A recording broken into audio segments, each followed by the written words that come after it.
দেখুন, দেখে তো বুঝতেই পারছেন কত সুন্দর দেখতে লাগছে। এইভাবে যদি ছোলার ডাল দিয়ে কুমড়োর শাক রান্না করেন, এত সুন্দর খেতে লাগবে যে আমি আপনাদের বলে বোঝাতে পারবো না। একবার হলেও কিন্তু বাড়িতে বানাবেন। ভাত, রুটি যার সাথে খাবেন তার সাথেই কিন্তু ভালো লাগবে। নমস্কার বন্ধুরা, সংসারের রীতিকথায় সবাইকে স্বাগত জানিয়ে আমি তনুশ্রী চলে এসেছি নতুন একটা রেসিপি নিয়ে। কুমড়োর শাক তো আপনারা অনেকেই রান্না করেন বাড়িতে। কুমড়ো শাকের চচ্চড়ি, কুমড়ো পাতার বড়া, অনেক কিছুই করেন। চিংড়ি মাছ দিয়ে কুমড়ো শাক।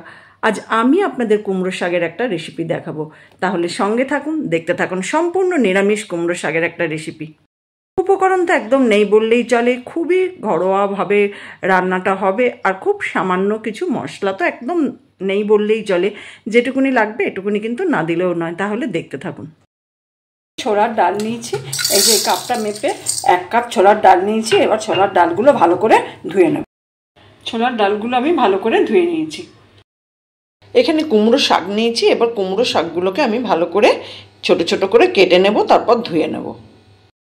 ছোলার ডালগুলো তো আমি ভালো করে ধুয়ে নিয়েছি। এবার আমি ডালগুলো একটু সেদ্ধ করে নেব। এখানে আমি একটা প্রেসার কুকার বসিয়ে দিয়েছি, আর এবার ছোলার ডালগুলো ভালো করে ধুয়ে নিয়ে দিয়ে দিচ্ছি। একটু সেদ্ধ করে নেব। এবার আমি প্রেসার কুকারের ঢাকনাটা বন্ধ করে দিলাম, বা 2টো সিটি বাজিয়ে নেব।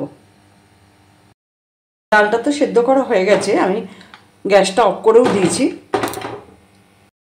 কুমড়োর শাকগুলো আমি এইভাবে টুকরো করে কেটে নিয়েছি, ডাঁটাগুলো ছোট ছোট করে কেটে নিয়েছি। আর এখানে আমি একটা কড়াই বসিয়ে দিয়েছি, আর এই কড়াইয়ে জল দিয়েছি। জলের মধ্যে আমি কুমড়োর শাকগুলো দিয়ে দিচ্ছি।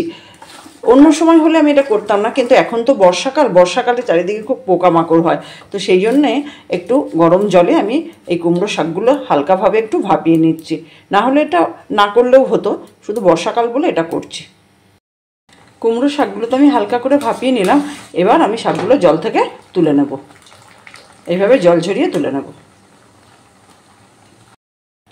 এখানে আবারও আমি কড়াই বসিয়ে দিয়েছি, আর কড়াইয়ে দিয়ে দিলাম সর্ষের তেল। 2 চামচ সর্ষের তেল দিলাম। তেলটা গরম হয়ে গেছে। এবার তেলের মধ্যে দিয়ে দিচ্ছি সামান্য একটু হিং। এরপর দিয়ে দিলাম একটা তেজপাতা, একটা শুকনো লঙ্কা, আর 1/2 চামচ গোটা জিরে। ফোড়নটা এবার ভালো করে ভেজে নেব। ফোড়নটা ভেজে নেওয়া হয়ে গেছে। এবার আমি যে ছোলার ডালটা সেদ্ধ রেখেছিলাম সেই ডালটা দিয়ে দিলাম।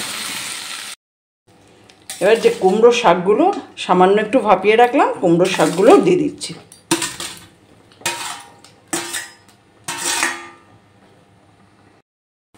এবার দিয়ে দিলাম 1 চামচ জিরে গুঁড়ো, আর দিয়ে দিলাম 1 চামচ হলুদ গুঁড়ো, আর আমি দিয়েছি 1/2 চামচ লঙ্কা গুঁড়ো।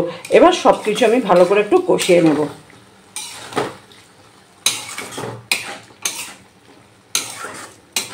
ছোলার ডালটা কিন্তু আমি একদম গলিয়ে ফেলিনি, একটু গোটা গোটা আছে। এবার একটু ভালো করে কষিয়ে নিচ্ছি। এবার দিয়ে দিলাম পরিমাণ মতো নুন। এবার দিয়ে দিলাম 1/2 চামচ চিনি।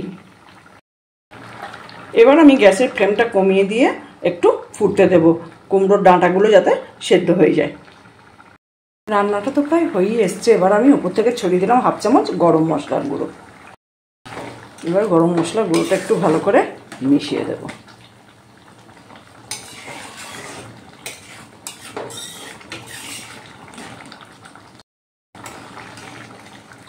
কুমড়োর শাক এইভাবে ছোলার ডাল দিয়ে রাঁধলে খেতে কিন্তু ভীষণ ভালো লাগে। ভাত, রুটি, যে কোনো কিছুর সাথেই কিন্তু এটা খুব ভালো লাগে খেতে।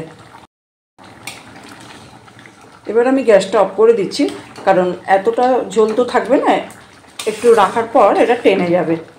তাই এবার আমি গ্যাসটা অফ করে দিয়ে আপনাদের দেখাচ্ছি। একদম রেডি হয়ে গেল ছোলার ডাল দিয়ে কুমড়োর শাক। দুর্দান্ত স্বাদ হয় খেতে। এইভাবে আপনারা বাড়িতে একদিন বানিয়ে দেখতে পারেন। বাড়িতে বানালে কেমন হয়েছে জানাবেন, ভালো লাগলে একটা লাইক দেবেন।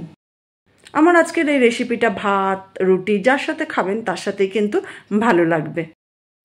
দেখলেন কুমড়োর শাকটা ছোলার ডাল দিয়ে আমি কিভাবে রান্না করলাম। আপনারাও কিন্তু আমার রেসিপিটা ফলো করে বাড়িতে একদিন বানিয়ে দেখতে পারেন। বাড়িতে বানালে কেমন হয়েছে জানাবেন, ভালো লাগলে একটা লাইক দেবেন। আর আমি আপনাদের বলছি, একবার যদি বাড়িতে বানান দেখবেন বারবার খেতে ইচ্ছা হবে। আপনাদের সময় নষ্টটা একদমই হবে না। বাড়িতে বানানোর পর খেয়ে বুঝতে পারবেন যে সত্যিই কতটা সুন্দর খেতে। যারা এখনও আমার চ্যানেলটা সাবস্ক্রাইব করেননি তাদের অনুরোধ করব আমার চ্যানেলটা সাবস্ক্রাইব করে নেওয়ার জন্য। আর অলরেডি যারা সাবস্ক্রাইব করেছেন, আমার সঙ্গে আছেন, পাশে আছেন, তাদের তো অসংখ্য ধন্যবাদ। এইভাবে আমার সঙ্গে থাকুন, পাশে থাকুন, সবাই ভালো থাকুন, সুস্থ থাকুন।